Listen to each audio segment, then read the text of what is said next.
பொசிஷனாக வச்சுட்டு கையை எடுக்காம அப்படியே நாம வரைஞ்சிடணும். சரிங்களா? கரெக்டாக வச்சிருக்கிறோம், ஒரு கிளான்ஸ் பார்த்துக்கணும். நம்ம சென்டர் பாயிண்ட்டை வச்சிருக்கிறோமா அப்படின்னு பார்த்துட்டு நல்லா கெட்டியாக பிடிச்சி நீங்கள் வேணால் குண்டூசி குத்திக்கலாம். ஓகேங்களா? இப்போ நான் கொஞ்சம் டார்க்காகவே வரைகிறேன். ஒரே இடத்துல 2 தடவை வரைஞ்சிட்டு நல்லா நல்லா பிடிச்சிட்டு கீழே தெரியுதான்னு பார்த்துக்குங்க. தெரியுது. ஓகேங்களா?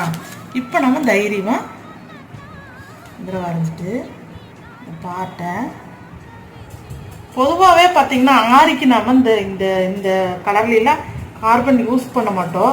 ஆனால் இன்னொன்று பார்த்தீங்கன்னா நான் வந்து கார்பன் தான் யூஸ் பண்ணுறேன். நிறைய பேர் பார்த்தீங்கன்னா அந்த லிக்விட் போட்டு பவுடர் போட்டு பண்ணுவாங்க இதில் குண்டூசியெல்லாம் குத்தி குத்தி. எனக்கு அது வந்து கொஞ்சம் எக்ஸ்ட்ரா டைம் இழுக்கிற மாதிரி, எனக்கு இந்த மாதிரியே பண்ணி பண்ணி பண்ணி பழக்கமாகி போச்சுங்க. அதனால் நான் இந்த மாதிரி தான் பண்ணுறது.